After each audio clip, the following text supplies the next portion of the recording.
All right, everyone, we start off today with economic news. There's plenty of it to talk about. We are now officially in a Biden recession, and make no mistake, it is a Biden recession, although it's partially a lockdown-erist recession as well. Link in the description, archived, of course. These are tentative numbers that come directly from the Fed, and they're using a measurement that claims a very, very high degree of accuracy based on a number of economic factors, and they were looking at sort of the raw quarter two data, and they're expecting a 1% dip in GDP, and the average amount of wiggle room with that calculation is 0.3%, so they could be off the mark by a considerable amount, and the GDP still would have shrunk. By the way, if I remember correctly, and correct me if I'm wrong, economic nuts out there, I believe that uses the tabulated GDP that had already shrank in the prior month.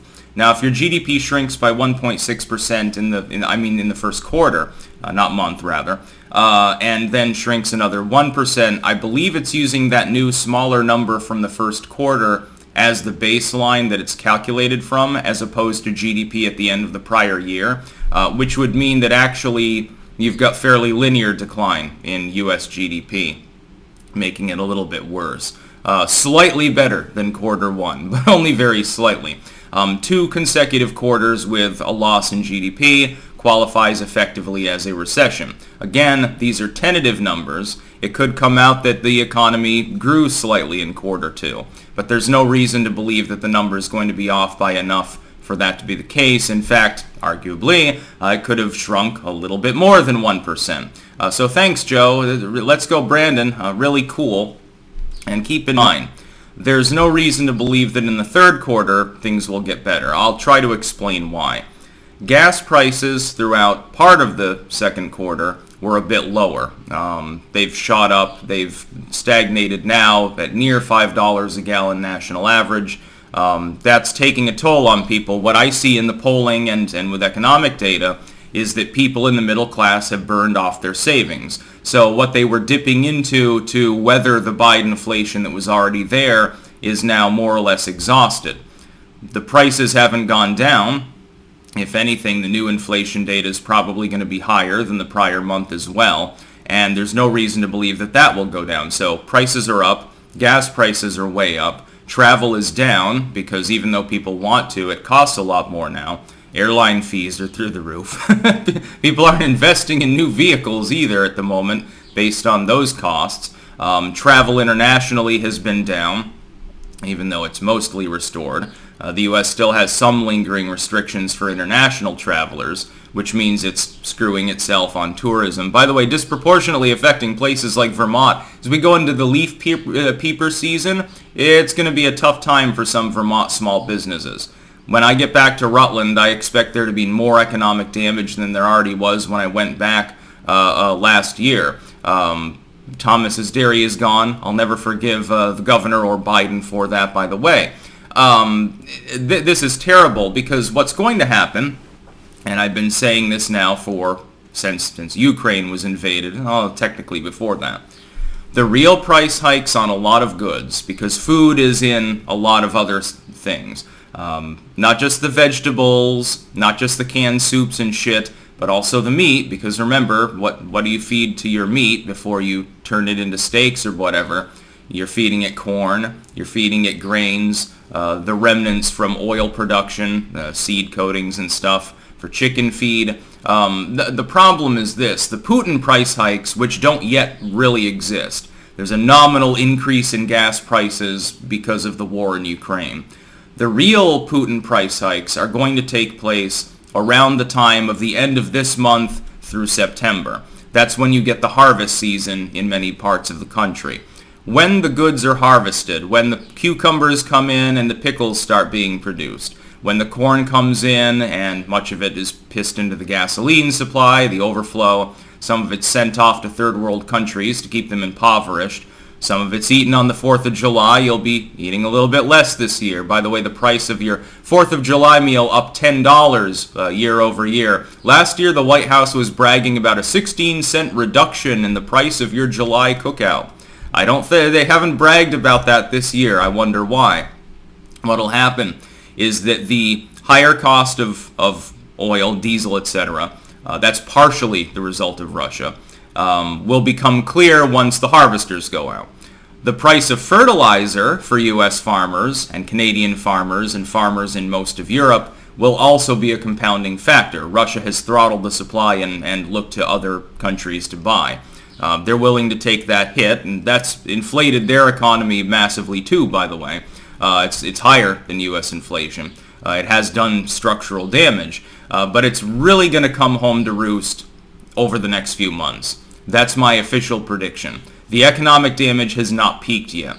Now, we'll have to wait some weeks before they finalize their data and release the actual numbers. I would point out that if we were using the measurements of the Jimmy Carter era, we would already have 1970s stagflation, and I expect joblessness at some point to begin creeping up again once then the materialistic middle class that really likes to go out bowling, go to the theater, get your hair did, and all of this stuff, has burned through their savings. They're not going to be spending as much at businesses. When those businesses, therefore, have a decline in their revenue, some of them will have to cut jobs. You got 20 employees, but the amount you're selling is just not as much. I'm sorry, but we have to let 2 of you go, so, everyone draw straws. The 2 of you that I like the least, regardless of qualifications, will be canned. That's more often how a business works than actual meritocracy. So thank you, Joe. We're effectively in a recession. Technically, what this means is that we've been in a recession for 6 months now, by the way. There's a lag in this sort of data. It's all retroactive analysis of yesteryear's economic data. This means that we've been in a Biden recession now for a significant proportion of his entire asterisk administration.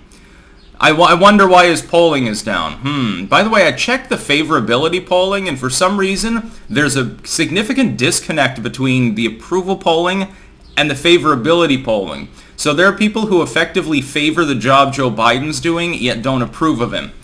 Yeah, there are lies, damn lies, and statistics, so be very, very careful of the data that you use in your aggregate. Again, link in the description. You can see the Fed's material for itself. This is dire. This is not an economic situation that was anything but self-inflicted. The involvement in the war in Ukraine, which, is cast off as necessary to defend democracy, nonetheless is screwing the American middle class. The damages has gone from mainly affecting people that are poor to then affecting the working class and the lower echelon of the middle class. Now the core middle class is hazarded. This is happening right as you have a huge student debt bubble bubbling up, possibly the impending collapse of the housing market. You're beginning to see the economy shrink more. You're probably going to get more joblessness. If the economy is shrinking, then what do you expect to do to job positions? They're basically on life support at the moment. They're being fed fumes. I can't fault Biden for one aspect of this, which is that variously the U.S. economy has had the same basic situation, being pumped artificially and inflated. Again, if you use the real inflation numbers, we've been above historic norms for most of the last 20 years. Since the Great Recession period, the government has pumped the economy because no administration wants to admit that it's time to let the correction happen. And so we've simply been kicking the can down the road. The problem is that eventually the music stops on the deck of the Titanic and you realize how bad things really are. This is something that's been warned of over and over again now for years by people like Ron Paul, and they haven't been listened to because the idea of modern economics, modern in the loose sense, is you can just pump it forever. The inflation doesn't matter. Who gives a shit if people lose their savings? Who cares if the price of oil hits massive amounts? Who cares if you pay $5 at the pump? We'll just inflate the economy even more and we'll pump it full of more fumes. The problem is what you've got is a situation very similar to the Roaring Twenties. You have the government artificially pumping the economy. Not private investors, not the evil price gouging corporations, the government. The government's monetary policy is doing this. They are speculating. They're creating speculative growth in everything but on paper as a declarative term, and when it finally collapses, as all things like that will, it's going to be more and more painful the longer we stave it off. It would arguably be better to stop pumping the economy now, let the correction happen. Tens of millions of Americans will be homeless. There will be breadlines and people will suffer. You need a prolonged period of that unfortunate kind of situation to actually make the balance right in the U.S. economy.